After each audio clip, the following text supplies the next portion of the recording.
نحمده ونصلي على رسوله الكريم اما بعد فاعوذ بالله من الشيطان الرجيم بسم الله الرحمن الرحيم سبحان الذي أسرى بعبده ليلا من المسجد الحرام إلى المسجد الأقصى الذي باركنا حوله لنريه من آياتنا إنه هو السميع البصير صدق الله العظيم رب اشرح لي صدري ويسر لي أمري واحلل عقدة من لساني يفقهوا قولي واجعل لي وزيرا من أهلي آمين يا رب العالمين۔ آپ سب لوگوں کو معلوم ہے کہ اس وقت فلسطین میں ایک جنگ جاری ہے۔ وہ جنگ تو نہیں ہے، صحیح معنوں میں تو ایک ظلم ہے جو کہ پچھلے تقریباً 100 سالوں سے ان کے اوپر مسلط کیا گیا ہے، اور اب بیچارے جو وہاں پہ مجاہدین لڑ رہے ہیں ان کے لیے تو کوئی سپورٹ بھی نہیں ہے۔ وہ اپنی جو بھی ان کی کاوش ہے وہ چل رہی ہے، کچھ اسلحہ وغیرہ ان تک پہنچ جاتا ہے، لیکن یہ ہے کہ یہ جگہ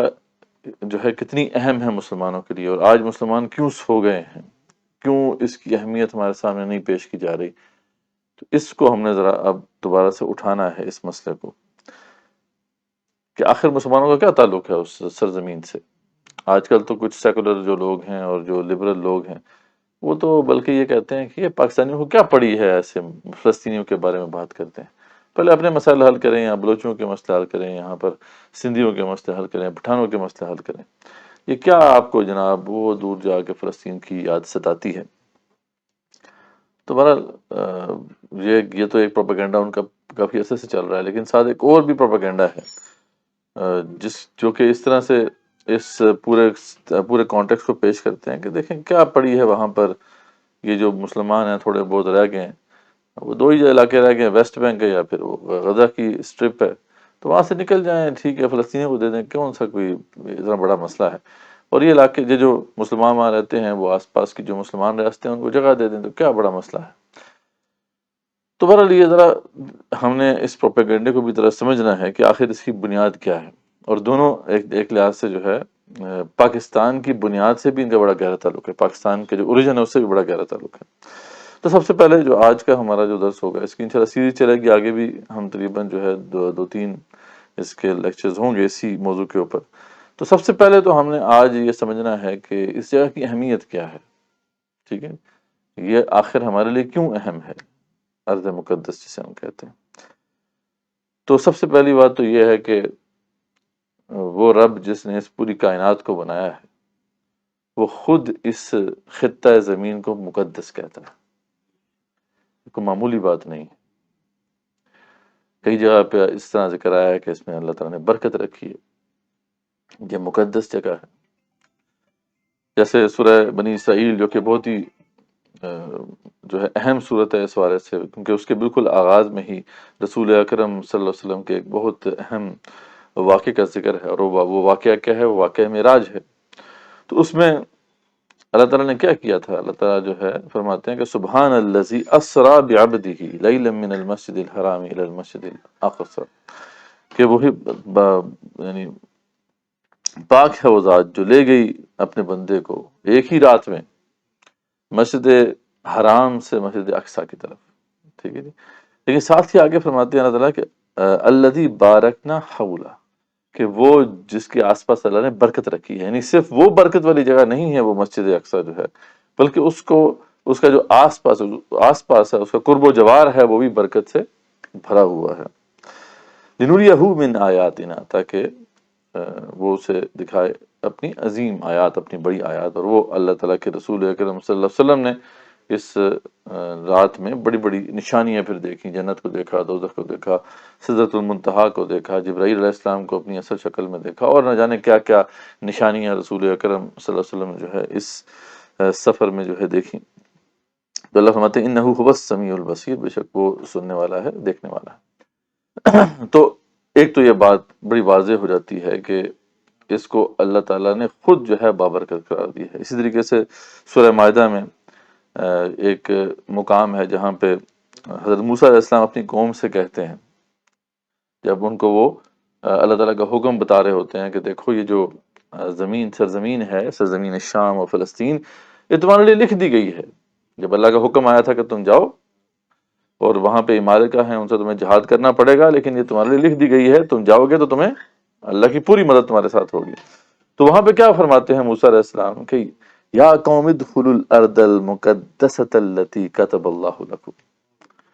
کہ اے میری قوم داخل ہو جاؤ اس سرزمین میں جو مقدس ہے، ٹھیک ہے جی، مقدسۃ التي كتب اللہ لکم، جو تمہارے لیے لکھ دی گئی ہے، یعنی ایسی سرزمین جو مقدس سرزمین ہے، اس لیے ہم اسے کہتے ہیں ارض مقدس، اس لیے کہتے ہیں اوکے، قرآن مجید میں یہ بات اسٹیبلش ہو جاتی ہے۔ اور ولا ترتدوا علی ادبارکم، اور دیکھو اپنے پاؤں کے بل پیچھے نہ مڑنا، فتنقلبوا خاسرین، یہ نہ ہو کہ تم جو ہے خسارے پلوں میں سے ہو جاؤ۔ تو سورہ مائدہ میں ذکر آتا ہے، اس طریقے سے سورہ اعراف میں ذکر آتا ہے کہ جب اللہ تعالیٰ خود یہ بات واضح کرتے ہیں کہ جب جو مصر سے جب نکلے تھے یہ وہ لوگ، اور پیچھے آپ کو پتا ہے کہ فرعون اور اس کے لشکر تھے، تو اللہ تعالیٰ نے جب فرعون اور ان کے اس کے جو لشکر تھے ان کو غرق کر دیا پانی میں، تو اس کے بعد اللہ تعالیٰ کیا ارشاد فرماتے ہیں ان کے بارے میں کہ وَأَوْرَثْنَا الْقَوْمَ الَّذِينَ كَانُوا يُسْتَضْعَفُونَ، اور اس طریقے سے ہم نے وارث بنا دیا اس قوم کو کہ جو زمین میں جو ہے بہت ہی مستضعفین تھے، یعنی بہت کمزور شمار کیے جاتے تھے، مشارق الارض و مغاربہا، یعنی زمین کے مشرق و مغرب میں وہ بہت ہی کمزور شمار کیے جاتے تھے۔ ظاہر بات ہے یہ سب سے کمزور تھے، غلام قوم کی کیا حیثیت ہوتی ہے؟ تو جو فلسطینی تھے یا جو وہاں پہ رہنے والے لوگ تھے جو کہ بنی اسرائیل تھے اس وقت، یہ بہت ہی کمزور شمار کیے جاتے تھے کیونکہ غلام تھے۔ تو اللہ فرماتے ہیں کہ ہم نے ان کو وارث بنا دیا اس جگہ کا، التی بارکنا فیہا، جس میں ہم نے برکت رکھی۔ تو بار بار قرآن میں آپ دیکھتے ہیں کہ یہ ریفر ہوتا ہے کہ یہ ارض مقدس ہے، یہ وہ جگہ ہے جس میں اللہ نے برکت رکھی ہے۔ تو اس لحاظ سے جو ہے تو بات بالکل اعظم من الشمس ہے۔ اس میں دو باتیں اسٹیبلش ہو جاتی ہیں، ایک تو یہ کہ یہ سرزمین بہت مقدس ہے، برکت والی ہے، اور دوسری بات یہ جس یہاں پہ سرزمین کا ذکر ہو رہا ہے یا مسجد اقصیٰ کا ذکر ہو رہا ہے، یہ بیسیکلی یہی ارض مقدس یعنی فلسطین میں جو وہ مقام ہے جہاں پر انبیاء علیہ السلام جو ہے نماز پڑھا کرتے تھے، عبادت کیا کرتے تھے، یہ اسی کا ذکر ہو رہا ہے۔ کیونکہ ایک اور پروپیگنڈا پہ ریسنٹ ٹائمز میں بھی بہت زیادہ اچھالا گیا اس مسئلے کو کہ یہاں پہ مسجد اقصیٰ سے مراد مسجد نبوی ہے صلی اللہ علیہ وسلم۔ اب پتہ نہیں کہاں سے یہ بات لے آتے ہیں لوگ، حالانکہ اس کی کوئی بنیاد نہیں ہے، بس یہ کہ خام خواہ میں فتنہ کھڑا کرنے کے لیے کہ یہ تو مسجد نبی کا ذکر ہو رہا ہے، مسجد اقصیٰ کا تو ذکر ہی نہیں ہے۔ اور وہی بیسیکلی جو پروپیگنڈا جس کا ذکر میں نے پہلے کیا تھا کہ یہ لوگ اکثر یہی بات کرتے نظر آتے ہیں کہ یہ جو مطلب علاقہ ہے اس کو چھوڑ ہی دیں، کیا مسئلہ ہے، آخر کیوں اس کو ہم جو ہے لے کے بیٹھے ہوئے ہیں؟ تو اس کے پیچھے پھر یہ والی کہانی بھی چلتی ہے کہ یہاں تو مسجد اقصیٰ سے مراد جو ہے مسجد نبوی ہے، حالانکہ یہ بالکل بیوقوفانہ بات ہے۔ ہم نے دیکھ لیا کہ قرآن کی کتنی آیات جو ہیں وہ اسی سرزمین کی طرف جو ہے وہ ریفر کرتی ہیں، اور ہر جگہ پہ ذکر ہو رہا ہے کہ اللہ نے اس میں برکت رکھی ہے۔ اب ظاہر بات ہے یہ کبھی بھی مسجد نبوی کا ذکر کر کے اللہ تعالیٰ نے اس یہ ذکر نہیں کیا۔ ہاں وہ ٹھیک ہے، اللہ تعالیٰ نے اس کی اپنی شان بیان کی ہے، ٹھیک ہے، مسجد حرام اور اس کا قرب و جوار اس کی اپنی ہے، وہ بھی ہمیں پتہ ہونا چاہیے بائی دی وے، ٹھیک ہے نا۔ ویسے ہمارے لیے جو ہے اصل میں جو اب ارض مقدس ہے وہ اب جو ہے مسجد حرام اور اس کا قرب و جوار ہے، ٹھیک ہے، اور بنی اسرائیل کے لیے وہ تھا، لیکن کیونکہ ہمارا تعلق بنی اسرائیل سے اور ان کے انبیاء اور پیغمبروں سے علیہ السلام سے ان سے بھی زیادہ ہے جو ابھی جو ہے ان کو مان رہے ہیں۔ کیوں؟ کیونکہ ہمارا تعلق جو ہے وہ اس بنیاد پر ہے جو اللہ تعالیٰ نے ہمیں دی تھی، وہ بنیاد توحید ہے۔ تو ہمارا تعلق ان انبیاء علیہ السلام سے بھی ہے اور ہمارا تعلق رسول اکرم صلی اللہ علیہ وسلم سے بھی ہے، اس لیے وہ قبلہ اول تھا، ٹھیک ہے، رسول اکرم صلی اللہ علیہ وسلم کا، اور اس طرح سے جو ہے امت مسلمہ کا بھی اسے قبلہ اول کہتے ہیں، اور یہ قبلہ ثانی ہے۔ لیکن صحیح معنوں میں جو ہے اگر ہم اس کو بگر کانٹیکسٹ میں دیکھیں تو قبلہ اول دراصل یہی تھا، ٹھیک ہے۔ اس پہ بھی آپ صلی اللہ علیہ وسلم کی صحیح حدیث موجود ہیں کہ پہلا جو قبلہ جو ہے جو بنایا تھا آدم علیہ السلام نے وہ یہی تھا جو جہاں پہ اس وقت خانہ کعبہ موجود ہے، لیکن بعد میں جب شرک و بت پرستی عام ہو گئی تو اس کو ابینڈن کر دیا گیا۔ پھر بعد میں جب نوح علیہ السلام کا جو ہے وہ طوفان آیا تھا تو پھر اس کی بنیادیں بھی ختم ہو گئی تھیں، اور بالکل بھی کوئی جان نہیں سکتا تھا کہ خانہ کعبہ کدھر ہے، اور بعد میں پھر کس نے بنایا اس کو دوبارہ؟ ابراہیم علیہ السلام اور ان کے بیٹے اسماعیل علیہ السلام کو اللہ تعالیٰ نے سعادت دی کہ انہوں نے انہی بنیادوں پر جبرائیل علیہ السلام آئے، انہوں نے ان کی جو اصل خانہ کعبہ تھا اس کی باؤنڈریز ان کے سامنے بتائیں، اور انہی باؤنڈریز پر انہوں نے دوبارہ سے اس کو کھڑا کیا، اور انشاءاللہ یہ اب تا قیام قیامت کھڑا رہے گا۔ تو اس کی بھی اپنی امپورٹنس ہے، ہمیں نہیں پتا اس کا کہ وہ جو اب ہمارے لیے اس امت مسلمہ کے لیے جو ارض مقدس ہے اور اس کا قرب جوار ہے، وہ اس کی کیا اہمیت ہے ہمارے نزدیک۔ لیکن امت مسلمہ کی تو شان ہی یہ ہے کہ وہ نہ صرف یہ ہے کہ رسول اکرم صلی اللہ علیہ وسلم کو مانتی ہے، بلکہ سابقہ تمام انبیاء اور رسول اللہ علیہ وسلم کو مانتی ہے، بلکہ کوئی بھی مسلمان اس وقت تک مسلمان نہیں رہ سکتا جب تک کہ ان تمام انبیاء اور رسول اللہ علیہ وسلم کو تسلیم نہیں کرتا۔ تو اس لحاظ سے ہمارا تعلق ان سے زیادہ گہرا ہے اس سرزمین سے۔ تو ایک تو میں نے بتا دیا آپ کو کہ نسبت جو ہے وہ اس لحاظ سے ہے کہ یہ برکت والی زمین ہے، اللہ تعالیٰ نے خود اس کو برکت والا کہا ہے اور اسے مقدس کہا ہے، اس لیے یہ ہمارے لیے بھی مقدس ہے۔ دوسری بات یہ ہے کہ ان انبیاء رسول اللہ علیہ وسلم کا جو وہاں پر بھیجے گئے اور وہاں پہ وہ ظاہر بات ہے پیدا بھی ہوئے، دفن بھی ہیں، ہمارا تعلق ان یہود و نصارہ سے زیادہ ہے، اس لحاظ سے بھی ایک ہمارا تعلق ان کے ساتھ اسٹیبلش ہو جاتا ہے۔ پھر فضیلت کے اعتبار سے آپ صلی اللہ علیہ وسلم کی کئی احادیث ہیں جو اس کو واضح کرتی ہیں، اسٹیبلش کرتی ہیں۔ ایک دفعہ حضرت ابو ذر غفاری جو تھے حضرت عنہ، انہوں نے سوال پوچھا، اور یہ حدیث جو ہے مستدرک حاکم میں موجود ہے۔ آپ صلی اللہ علیہ وسلم سے جو ہے یہ مطلب بلکہ وہ فرماتے ہیں کہ آپ صلی اللہ علیہ وسلم کی موجودگی میں کچھ صحابہ ایک دوسرے سے جو ہے ایک بحث کرنے لگے کہ مسجد نبوی افضل ہے یا بیت المقدس، تو اس پہ ایک بحث چل رہی تھی۔ تو آپ صلی اللہ علیہ وسلم نے جو ہے اس کے جواب میں ارشاد فرمایا کہ میری مسجد میں وہاں کی 4 نمازوں سے افضل، اور وہ یعنی یہاں پہ میری مسجد میں نماز پڑھے گا یہ وہاں کی 4 نمازوں کے برابر ہوگا، یعنی یہاں پہ اگر ایک نماز پڑھیں گے تو اس کی 4 کے برابر ہوگا، یعنی اتنی زیادہ فضیلت ہے میری مسجد کی مسجد اقصی پر۔ لیکن وہ نمازی بھی بہت ہی اچھا ہے، مطلب جو ارض مقدس میں جا کے یا فلسطین میں جا کے مسجد اقصی میں نماز پڑھے گا وہ بھی بڑا اچھا نمازی ہے، یعنی اس کو وہ بھی ایک ثواب کی بات ہے۔ اور پھر آپ نے قرب قیامت کے حوالے سے ایک بڑی عجیب سی ایک نشانی، ایک سائن کا ذکر کیا جو شاید ابھی ہمارے سامنے انفولڈ ہو جائے، واللہ عالم، کہ ایک وقت آئے گا کہ کسی آدمی کے پاس اس کے گھوڑے کی رسی جتنی زمین کا ٹکڑا ہوگا، کہ اس کے پاس جو ہے گھوڑے کی جو رسی کتنی ہوتی ہے، تھوڑی سی ہوتی ہے، اس کی یعنی جتنی زمین کا ٹکڑا ہوگا جہاں سے اسے بیت المقدس نظر آئے گا،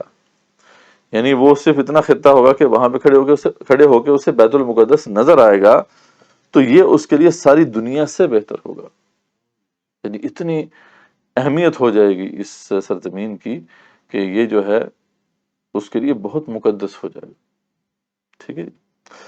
اب یہ کب ہوگا اور اس سے مراد کیا ہے، اس کی گہری پھر ذری بات بحث ہے، اس میں ڈسکشن ہے، اس کو پھر کبھی دیکھیں گے۔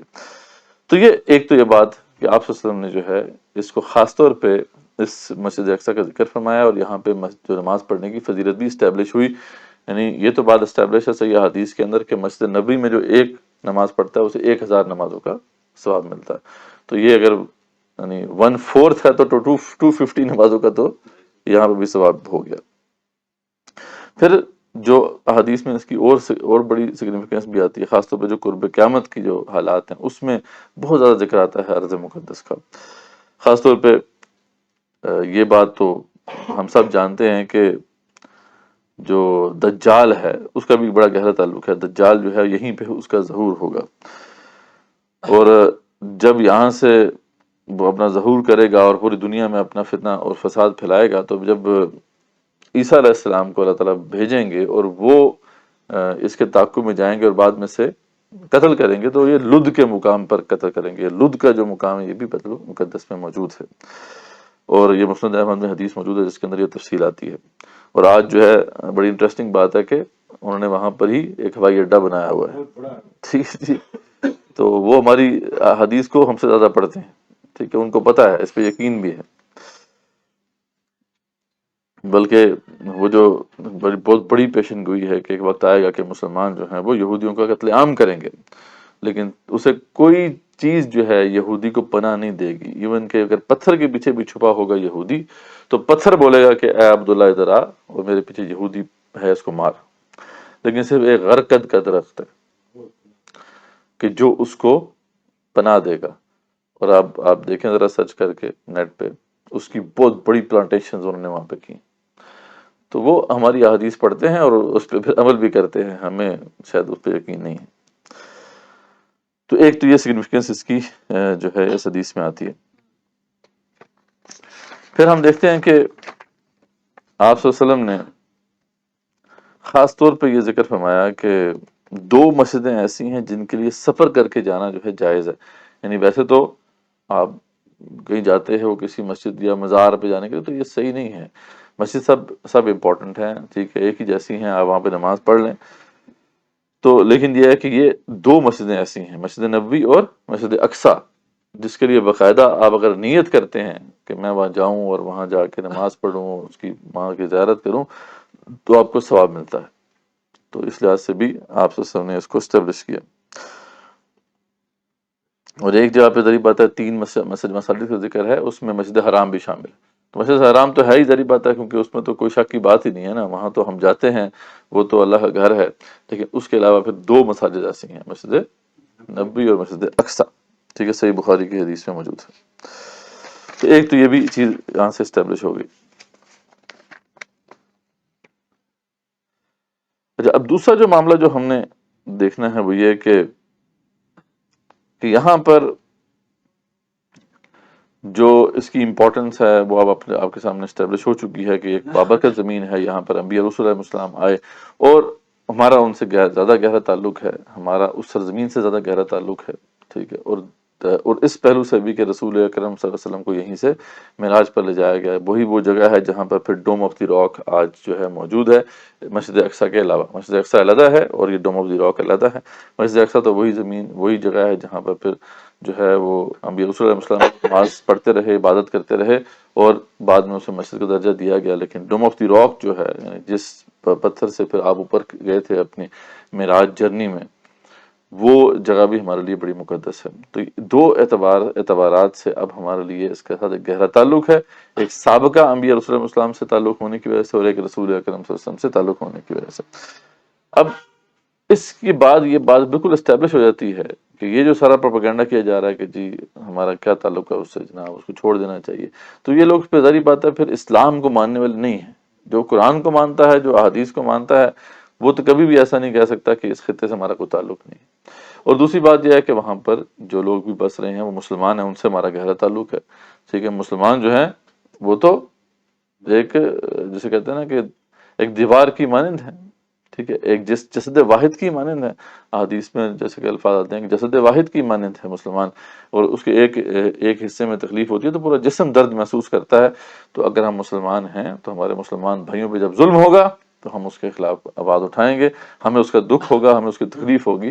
یہ جو بات ہے کہ جی آپ کو کیا پڑی ہے عربوں، یہ عربوں کے لیے جو ہے آپ پریشانی مول لے رہے ہیں، حالانکہ یہ بات بالکل بھی نہ صرف یہ ہے کہ یہ غیر جو انسانی بات ہے، یہ انسانیت سے بھی گری ہوئی بات ہے، لیکن غیر شرعی تو ہے ہی. یعنی یہ ایسی بات کہنا جو ہے وہ کفر ہے، یعنی اس میں کوئی شک کی بات نہیں. اچھا، اب یہاں پہ جو اب سارا کانٹیکسٹ آپ کے سامنے آ گیا، تو اب ہم دیکھتے ہیں کہ یہ سارا جو کانفلکٹ ہے کیا، آخر مسئلہ کیا پڑا ہوا وہاں پر، ٹھیک ہے، اور اس سے ہم کیا سبق سیکھ سکتے ہیں، ہم اس کے بارے میں کیا کر سکتے ہیں. تو سب سے پہلے تو ہم بریفلی یہ دیکھتے ہیں کہ یہ معاملہ اس وقت شروع ہوا جب یہاں پر جو ہے برطانیہ کی حکومت تھی. اس سے پہلے آپ کو پتا ہے کہ جہاں پہ اوٹومن امپائر تھی، یہاں پہ عثمانیوں کی خلافت تھی. تو اس دور میں تو یہاں پہ کوئی یہودی جو ہے آ کے آباد نہیں ہو سکتے. وہ الگ بات ہے کہ وہ زمانہ ہے جب یہودی جو ہے بہت سٹرونگ ہو چکے تھے. زائنزم کی تحریک کے حوالے سے ہم انشاءاللہ نیکسٹ ٹائم تفصیل سے بات کریں گے کہ زائنزم کی تحریک جو ہے وہ کہاں سے شروع ہوئی اور کتنی انفلوئنشل ہو گئی تھی. وہ ایک بات تو ہے کہ آپ کو داد دینی پڑتی ہے کہ یہ وہ لوگ تھے کہ جو ایک طرح سے نا مغضوب علیہم کے الفاظ ہیں نا ان کے، یہ اللہ تعالیٰ کے غضب کے مستحق ٹھہرے تھے. اور کوئی دنیا میں جگہ ایسی نہیں تھی جہاں پہ ان کو عزت ملے، جہاں ان کو کوئی مقام ملے. یہ جو ہے گھیٹوز میں رہتے تھے، چھوٹے چھوٹے جو ہے علاقوں میں رہتے تھے جو شہر سے باہر بنائے گئے تھے، یعنی اچھوت قرار دیے جاتے تھے، جا بھی نہیں کوئی سکتا تھا وہاں پہ، اور وہاں سے انہوں نے اپنا انفلوئنس پیدا کرنا شروع کیا، اور آج آپ دیکھیں کہ دنیا کے یہ اتنے بڑے علاقے پر انفلوئنس قائم کر چکے ہیں کہ اب آج ایون کہ جو ہے یہ بات ہم تسلیم کرتے ہیں اور جانتے بھی ہیں کہ دنیا کی بڑی بڑی طاقتیں بھی ان کے آگے مجبور ہیں۔ تو ان سے بھی سیکھنا چاہیے ہمیں کہ ایک ڈٹرمنیشن ہے، ایک ارج ہے کہ ہم نے جو ہے یہ امپورٹنس، ہم نے جو ہے اپنا یہ علاقہ جو ہے وہ لینا ہے۔ وہاں سے اس کا سلسلہ شروع ہوا، وہ پھر انشاءاللہ اس پہ ہم بات کریں گے۔ تو یہ جو ہے تحریک بڑی انفلوئنشل ہو چکی تھی، یہاں تک کہ جو مسلمانوں کے آخری جو خلیفہ تھے عبد الحمید جو تھے، وہ بھی مطلب ان کے آگے بڑے بے بس اپنے آپ کو شمار کرتے تھے۔ یہودی لابی ایک بڑی مشہور ٹرم ایک بڑی مشہور ٹرم ہو چکی تھی کہ بڑے بڑے بادشاہ بھی جو تھے وہ یہودی لابی سے ڈرتے تھے، کہ ان کی ایسی زبردست لابنگ تھی، ایسی زبردست جو ہے انہوں نے جو ہے یہ اپنی پی آر بنائی تھی کہ یہ جو بات یہ منوانا چاہتے تھے یہ منوا لیتے تھے۔ بڑے بڑے کنگز جو ہیں وہ ان کے جو ہے انفلوئنس کے اندر موجود تھے۔ تو یہ اپنے انفلوئنس تو کریٹ کافی حد تک کر چکے تھے، لیکن یہ ہے کہ ہم دیکھتے ہیں کہ عثمانی جو بھی کیلفس تھے، ایون کہ آخری جو ایک دو آپ کو نظر آتے ہیں، وہ بھی اتنے غیور تو تھے کہ انہوں نے کسی ایک یہودی کو بھی جو ہے زمین کا خطہ نہیں دیا۔ لیکن جب ہمارے اوپر برٹش قابض ہو گئے اور یہ جو علاقہ تھا یہ بھی تاج برطانیہ کے تحت آتا تھا، تو یہاں پہ پھر انہوں نے جو ہے وہ یہودیوں کی آباد کاری کا جو ہے فیصلہ کر لیا، اور لوگ آنا شروع ہو گئے یہودی یہاں پر۔ یہ 1947 میں پھر یہ پہلی قرارداد جو ہے وہ پاس ہوتی ہے یو این کی کہ ٹھیک ہے یہاں پہ دو اب اسٹیٹس بن جائیں گی، ٹھیک ہے، ایک عربوں کی ہوگی، ایک جو ہے یہ یہودیوں کی ہوگی، اور بیچ میں جو ہے یہ جو فلسطین کا جو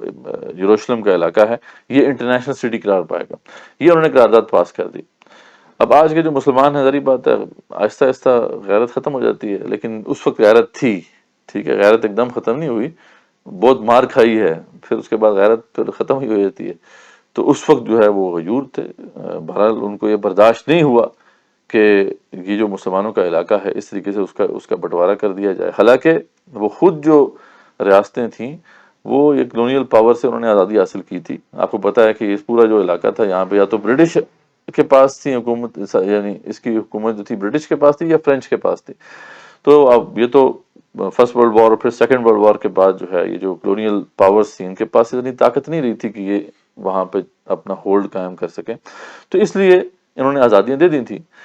تو تھوڑی بہت آزادی تو مل گئی تھی۔ اب اس میں جو چار علاقے اس کے آس پاس بنتے ہیں، اس میں شام ہے، اس میں جو ہے جارڈن ہے، اردن ہے، اس کے اندر مصر ہے اور عراق، یہ چار ممالک جو ہیں یہ ظاہری بات ہے کہ میجورٹی یہاں پہ عرب ہیں، عربی النسل بھی ہیں، اور لسانی لحاظ سے تو سارے عرب ہیں۔ تو انہوں نے جو ہے اس کو قبول نہیں کیا اور اسرائیل پہ حملہ کر دیا، ٹھیک ہے جی۔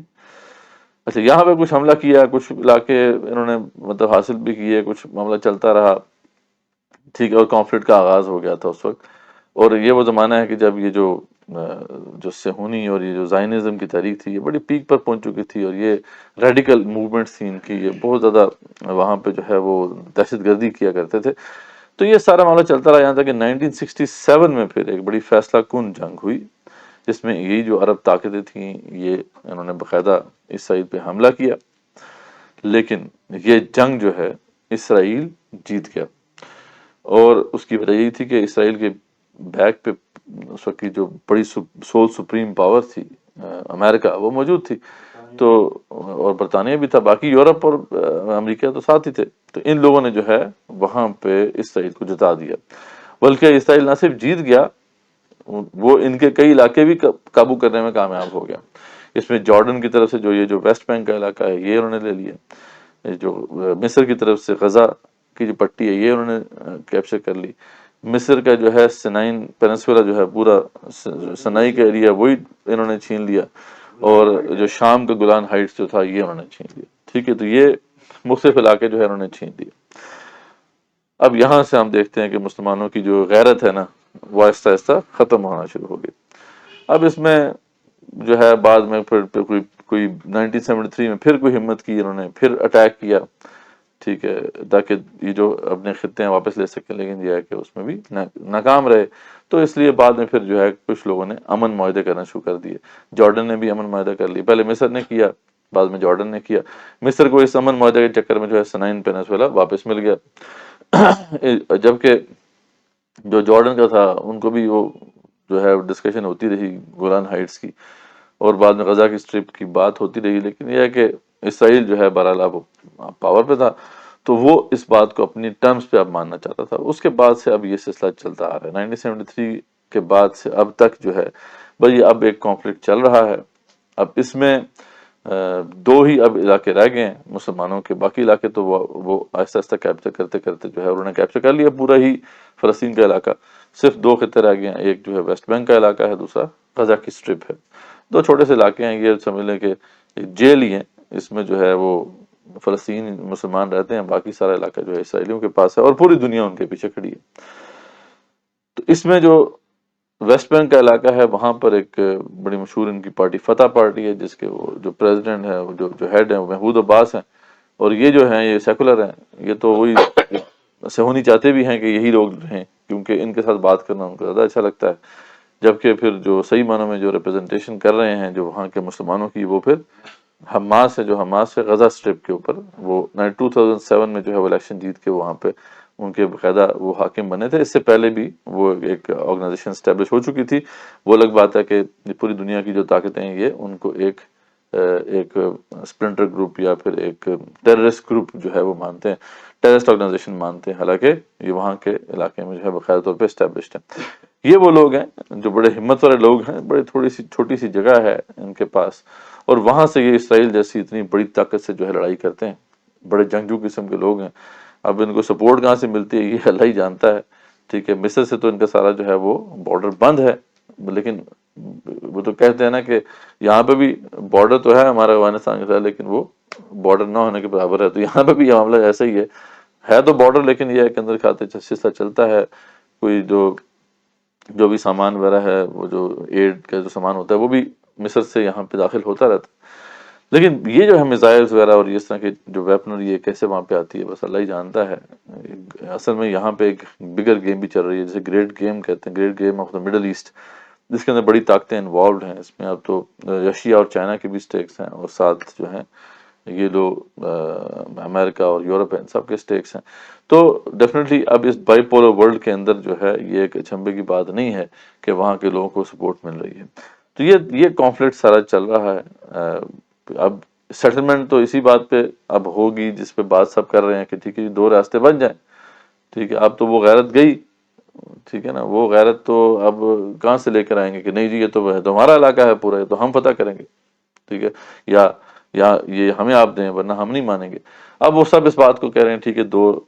جو ہے وہ راستے بن جائیں، اور اسی طریقے سے جیسا کہ یو این کے اندر طے ہے، یو این کی ریزولوشن میں طے ہے کہ جی جو یروشلم کا علاقہ ہے انٹرنیشنل سٹی بنا دیا جائے۔ لیکن آپ اچھی طرح جانتے ہیں کہ یہودی جنہوں نے اتنی محنت کی ہے یہاں تک پہنچنے میں، وہ کیسے جو ہے اپنا علاقہ ایسے دے دیں گے؟ وہ تو کہتے ہیں کہ پورا علاقہ ہمارا ہے۔ اور پھر آپ کو پتا ہے کہ اسرائیل کے اندر پھر جب یہ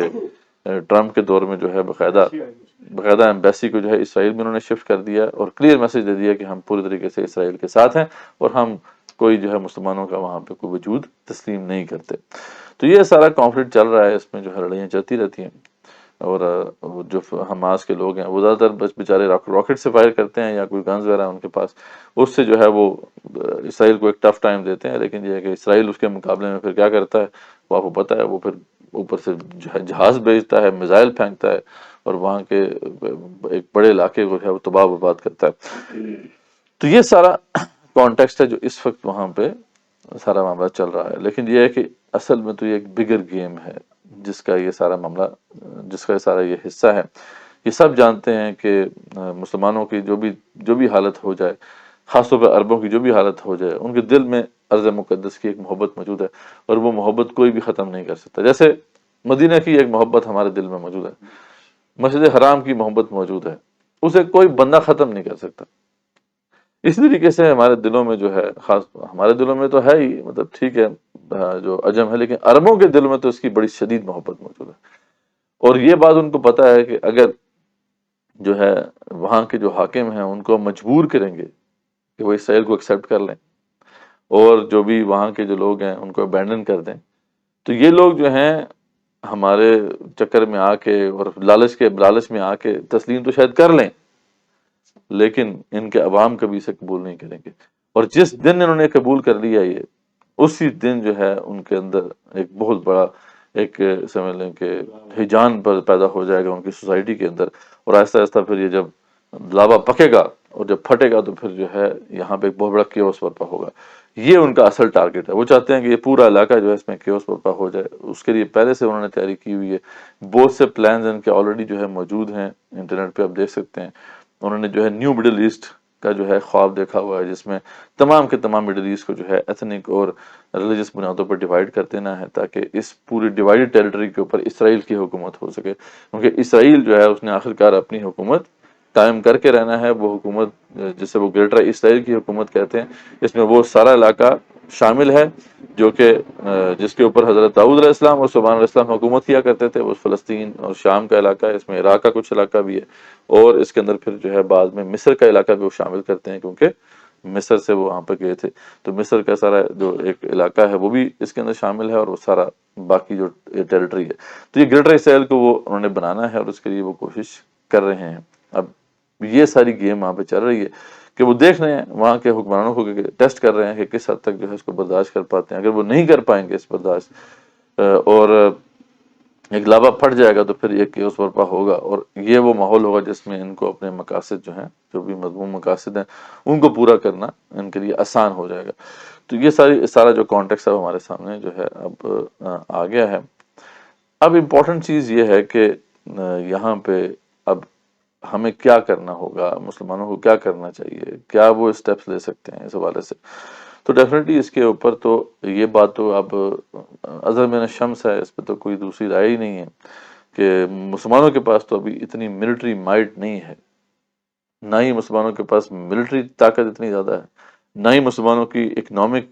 پاور اتنی ہے، نہ ڈپلومیٹک پاور اتنی ہے کہ وہ ان کا مقابلہ کر سکیں. نہ تو ان کے جو بڑے پیچھے پشت مناہی کرنے والے لوگ ہیں ان سے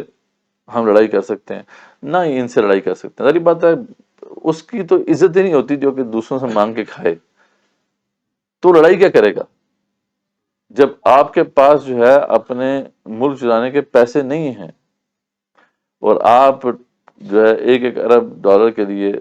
ان کے سامنے اپنا ضمیر تک بیچنے کو تیار ہو جاتے ہیں. تو آپ امیجن کر سکتے ہیں کہ یہ قوم پہ کھڑی ہوگی. تو ابھی اس پوزیشن میں ٹھیک ہے، جذباتی بات تو یہی ہے جو آج کل آپ کو پتہ ہے کہ جو فائر برانڈ جو ہیں ہمارے اسکالرز اور یہ جی ہمیں چڑھ دوڑنا چاہیے، بالکل جو ہے لڑائی کر دی، ایک پھینکے ایٹم بم یہاں سے ایسی کی تیسی. ٹھیک ہے، تو ایسی کی تیسی اس وقت ہوتی ہے جب آپ کے پاس کوئی اپنی چیز ہو، اپنی بنیاد ہو. یہ تو نہیں ہے. لیکن مسلمان ممالک برحال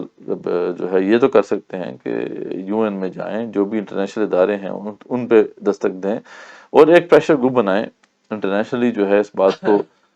جو ہے لوگوں کے سامنے پیش کریں کہ بھئی ایون کی اپنی ریزولوشن موجود ہے، یہ ظلم عظیم ہو رہا ہے، وہاں کے لوگ جو رہ رہے ہیں ان کو بے دخل کیا جا رہا ہے وہاں پر. تو جو اس کو ریزالو کیا جائے اس کے مطابق، اور پروٹیسٹ کیا جائے جیسے کہ مختلف جو ہے ممالک نے کیا ہے. مطلب ایران کا جو معاملہ ہے وہ تو آپ کے سامنے ہے کہ وہ تو مسلسل پروٹیسٹ کر رہا ہے. لیکن یہ ہے کہ جو سنی ممالک ہیں وہ ہمارے بالکل وہ تو خاموش بیٹھے ہوئے ہیں. ایون کہ بڑی افسوس کی بات ہے کہ ابھی تک جو ہے وہ طالبان نے بھی کوئی ایسی اسٹیٹمنٹ نہیں دی ہے ابھی. اس سے نظر آتا ہے کہ آپ کو کہ یہ معاملہ اتنا آسان نہیں ہے، کیونکہ جیسے ہی آپ یہ بات کرتے ہیں تو پھر پوری جو دنیا ہے اس وقت آپ کے خلاف ہوتی ہے. تو ابھی تو سب کہہ رہے ہیں چپ کر کے بس نیوے نیوے ہو کے بس بات کر لو، آگے بڑھنے کی ضرورت نہیں ہے. لیکن یہ ہے کہ ہماری یہ ذمہ داری ہے، اگر وہ ایسا نہیں کر رہے تو ہمیں پھر ایک پریشر گروپ بنانا ہوگا، پریشر ڈالنا ہوگا اپنے حاکموں کے اوپر کہ وہ اس پہ کچھ سٹینڈ لیں، اور اس کیس کو جو ہے دوبارہ یو این کی سیکورٹی کونسل میں یا جو بھی اس وقت انٹرنیشنل فورم زون میں لے کر جائیں، اور ایک پریشر ڈیولپ کریں تاکہ اس کی طرف بات آگے بڑھ سکے. اب تو یہ ہے کہ آپ کو پتہ ہے جب یہ معاملہ ہوا ہے پچھلے دنوں حماس نے وہاں پہ اٹیک کیا ہے، اس کے بعد تو اب وہ سریعان جو ہے وہ تو کہہ رہے ہیں کہ ہم تو نہیں چھوڑیں گے، اور وہ اپنی بات پہ پورے طریقے سے چل رہے ہیں. مسلسل اٹیکس ہو رہے ہیں پچھلے دنوں، جو ابھی ایک ہاسپٹل پہ انہوں نے جو ہے اٹیک کیا اور پتہ نہیں کتنے جو ہے مسلمان شہید کر دیے، تو کوئی کسی کے سر پہ جوں تک نہیں رینگ، بلکہ آپ دیکھتے ہیں کہ ہیں، بلکہ وہ تو کھل کے وہ اب بالکل ان کے سپورٹ میں آ گئے ہیں۔ اور جو بائیڈن جو ہے امریکن پریزیڈنٹ ہے، وہ تو لگ رہا ہے جیسے اس کا کوئی سگا بھائی ہے جو پھنسا ہوا ہے وہاں پہ، وہ تو اس کا ٹویٹر ہینڈل وہ چپ ہی نہیں کر رہا، وہ تو جناب مسلسل جو اس کے سپورٹ میں میسیجز دے رہا ہے، اور پوری جو یورپین پاورز ہیں جو ان کے ساتھ اب جو ہے مل چکی ہیں۔ تو بہرحال یہ ایک جو قرب قیامت کے جو حالات آپ صلی اللہ علیہ وسلم نے بیان کیے ہیں، اس میں بیت المقدس کا تو بہت زیادہ ذکر ہے، ٹھیک۔ تو اب وہاں پہ جب خرابی ہوگی تو پھر سارے آس پاس کے علاقے میں خرابی پھیل جائے گی، اس طرح کی روایات موجود ہیں۔ تو اب یہاں پہ کیا یہ سیناریو بنتا ہے، یہ کتنا ایسکیلیٹ ہوتا ہے ہمیں نہیں پتا، لیکن یہ بات تو کلیئر ہے کہ ان کے عزائم بالکل واضح ہیں، وہ اپنا جو ایجنڈا ہے ان کا وہ پورا کر کے چھوڑیں گے۔ ہاں، مسلمانوں کو اب دیکھنا ہے کہ وہ کہاں پہ کھڑے ہیں، کیا انہوں نے ایک یک زبان ہو کر اس کے خلاف کھڑا ہونا ہے، یا اسی طریقے سے جو ہے چپ کر کے بیٹھنا ہے۔ بہرحال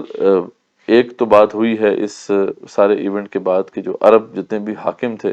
جو بڑے آرام سے جو ہے اسرائیل کو بس تسلیم کرنے کے قریب پہنچ چکے تھے، اب جو ہے وہ ذرا بیک آف کر گئے ہیں۔ ان کو پتا ہے کہ اب ریئیکشن اتنا زیادہ ہے عوام کے اندر، اگر ہم نے ایسی حرکت کی تو پھر یہ عوام ہمیں نہیں چھوڑیں گے۔ تو یہ تو فائدہ ہوا۔ ایک ڈسکشن ضرور یہ ہو رہی ہے کہ کیا واقعی اس وقت حماس کو ایسا کرنا چاہیے تھا، ٹھیک ہے، کہ آ بیل مجھے مار، مطلب جا کے انہوں نے اٹیک کر دیا اور اس کو جواز دے دیا اتنی بڑی طاقت کو، کیا وہ کچل رہا ہے سب کو۔ لیکن یہ اب جو حماس کے جو ریپرزنٹیوز ہیں، جب ان سے بات ہوتی ہے، اور ان کے کئی آپ نے دیکھے ہوں گے، ان کے انٹرویوز بھی اب آ رہے ہیں اور ان کی سٹیٹمنٹس بھی آ رہی ہیں، اور وہ اس بات کو ایکسیپٹ کر رہے ہیں کہ ہم نے کیا ہے یہ، لیکن وہ کہہ رہے ہیں کہ ہم نے کیوں کیا ہے، آپ کو کیا پتا کہ ہم کس مشکل میں ہیں یہاں پہ۔ تو ہم نے تو فیصلہ کر لیا ہے کہ اگر اس طریقے سے دنیا نہیں سنے گی بات کی، تو ہم پھر جو ہے یہ مجبور ہیں کہ پھر یہ کام کریں تاکہ دنیا جو ہے اس طرح متوجہ ہو۔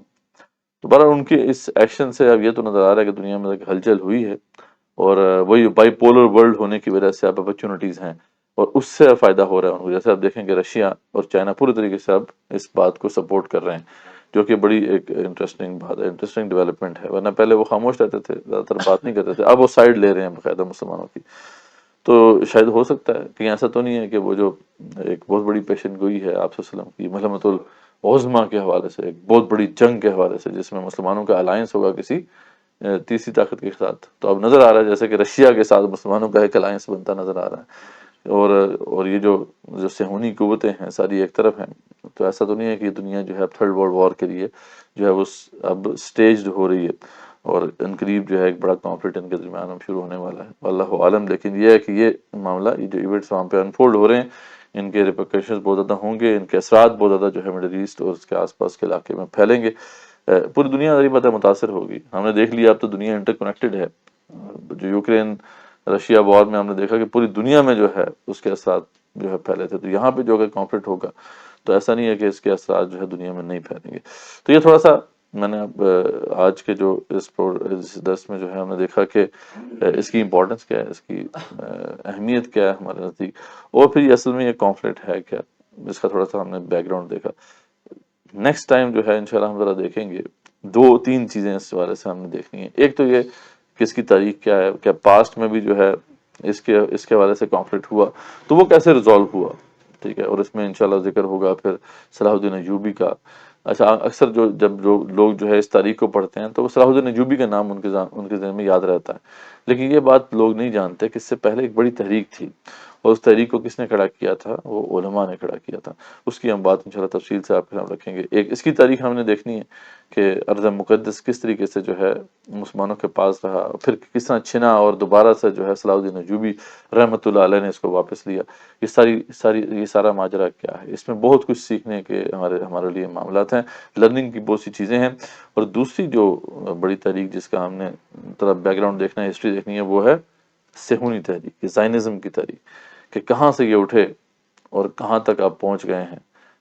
کہ اقبال بھی یہ کہنے پہ مجبور ہیں کہ فرنگ کی رگے جہاں پنجہ یہود میں ہے، کہ پورا جو فرنگ ہے اس کی رگے جہاں اس وقت یہود کے پنجے کے اندر ہے۔ تو اتنا انفلوئنس کیسے انہوں نے کریٹ کیا اس مقام سے کہ جہاں پہ بالکل جو ہے مغضوب علیہم تھے، یہ بھی ایک بڑا ایک اہم معاملہ ہے، ان کی سٹرگل کیا ہے اس سے بھی ہمیں بہت کچھ جو ہے سیکھنے کو ملے گا۔ تو یہ کچھ باتیں جو ہیں ہم انشاءاللہ کمنگ دروس کے اندر جو ہے آپ کے سامنے رکھیں گے۔ جزاکم اللہ خیر۔